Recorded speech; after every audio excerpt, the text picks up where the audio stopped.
This is the profile of China Objective 3 about the basics of Chinese domestic and foreign policy.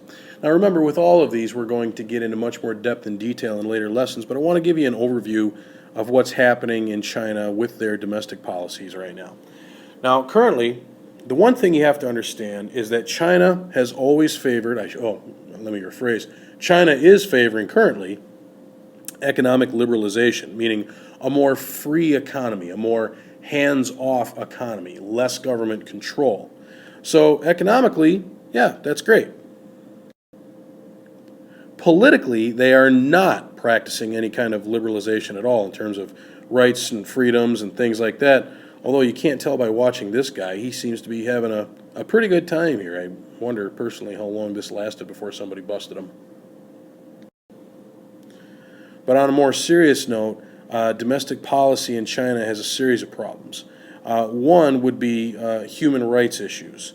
And with the human rights issues in China, especially as stringent as their legal system is, other nations around the world have been pressing China to treat their people a little bit better, whether they do wrong or not. Another part of Chinese domestic policy that could be considered a problem or not a problem, depending on how you want to look at it, is the one-child policy.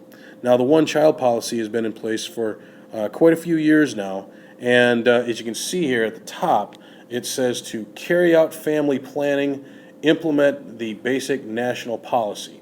Well, the one-child policy has been in existence for a couple of decades now in response to the increasing population, the ever-increasing population that comes up. The one-child policy has a couple of different parts to it. There are government incentives and penalties to encourage this policy. For example, the government will give out free contraceptives, they'll allow for free abortions, free sterilizations to keep people from having more kids, and they'll also provide for steep fines for anyone who has a second child. Now, this in and of itself has led to a problem in China, and again, we'll get into more depth on this later on. Girls are often aborted so couples can try for a boy, and it's paid for by the government. Now, this has increasingly led to big disproportions in the male and female populations in China, and the trend shows that it's actually getting worse, with far more males being born than females. The Chinese economy is obviously doing really well. Domestically, when you look at the Chinese economy, there's a couple things you have to be aware of.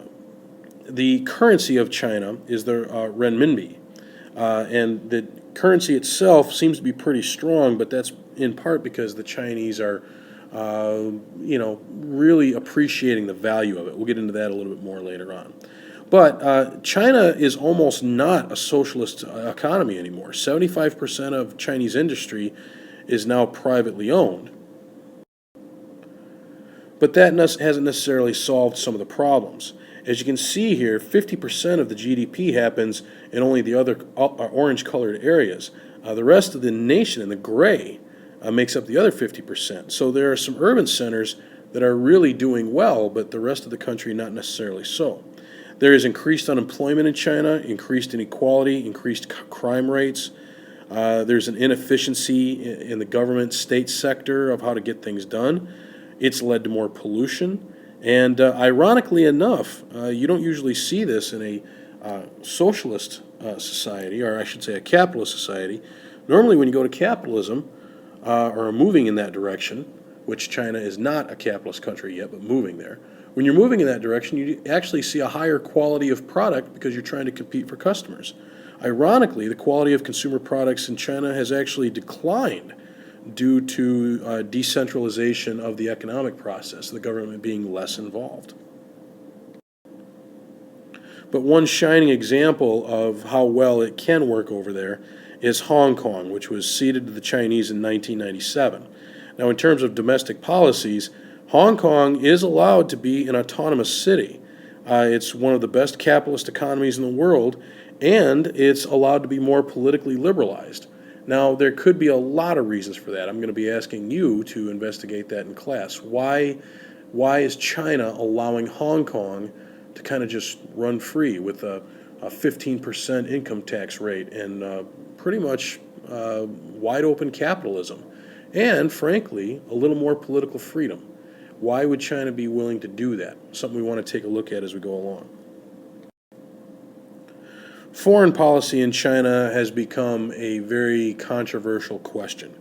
From other nations, China is getting a lot of pressure to change their stance on human rights and not punish their people so badly when they do punish them. China has also been watched because of their threats to invade Taiwan. Now, if you remember, when Mao took over in China, Chiang Kai-shek, the former president of China, fled to this island right here, Formosa, which today is known as Taiwan. This relationship between Big China and Little Taiwan has become an increasingly difficult thing to address, consider, and deal with. Until 1972, the nations of the world didn't even recognize Mao's government as the official government of China. Until 1972, this government, the government of Taiwan, because it was a free republic, a free democracy, a free capitalist society, they were recognized as the official government of China. But as China became more powerful with nuclear weapons and more powerful with people and more powerful with their military, pretty soon the rest of the world had to basically dump Taiwan as the government they were recognizing as the official government of China. And it's after 1972 that they recognize Mao's government. Now, China today wants to control Taiwan again. As you can imagine, Taiwan says absolutely not. The belief being that Taiwan and China did not split in 1949. They weren't together to begin with. So the bottom line here, and also here's one over here. The Chinese government likes to refer to Taiwan as Chinese Taipei. Well, as you can see in the statement there, that's offensive to the people of Taiwan who aren't Chinese and aren't from Taipei, which is one of the provinces of China. Taiwan is not a renegade province of China. They are their own independent country.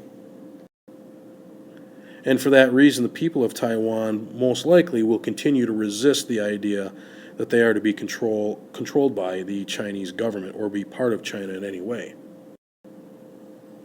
The problem is that China is currently Taiwan's biggest trading partner due to their close proximity.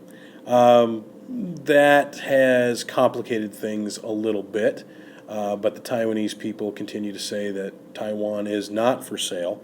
But as you can see in this here, flights to and from China have become regular practice. It's a small step, but it's a significant step.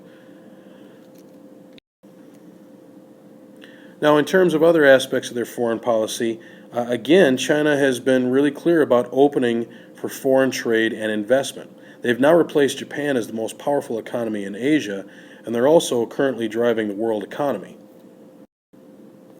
Now, that puts the United States in kind of a tough position with them, and their relationship with the United States is tense at best, I would think. They had no contact with China. The United States did, economically, virtually, except for one brief period in the late 1800s, early 1900s. There was virtually no contact with China until the economic door opened in the 1970s. China currently has a fair number of advantages on the United States. They have a favorable balance of trade, which means we are importing from them more than they are importing from us. And they've purchased approximately $780 billion in U.S. Treasury bonds. Now, the U.S. Treasury bonds, if you remember, are loans to the American government that are eventually paid back with interest. China currently holds $780 billion approximately in U.S. Treasury bonds. They've loaned us a lot of money to help us deal with our ongoing national debt. Many Chinese exports are also illegal according to international law, and they're messing with their currency to make Chinese goods more expensive for U.S. customers. But that, in the process, is making U.S. goods less expensive for Chinese customers. So the Chinese are making even more money that way. More on that later, but the bottom line, what you have to know right now, is that that's become an increasing source of tension. All these different things have. And finally, one aspect of Chinese foreign policy with the United States needs to be addressed as well, and that has to do with tensions over cyber wars, which is us hacking into each other's systems. That's a new kind of warfare. We think that they're the only ones doing it. We're doing it too. But what you're trying to do is break into the accounts of people in the other country and get a hold of credit card statements, banking records, things like that. It's really sketchy. But as far as anybody knows, whether it's legal or illegal, it's being done by both countries to the other one as we try to maintain some kind of non-tense diplomatic relations. Not very easy.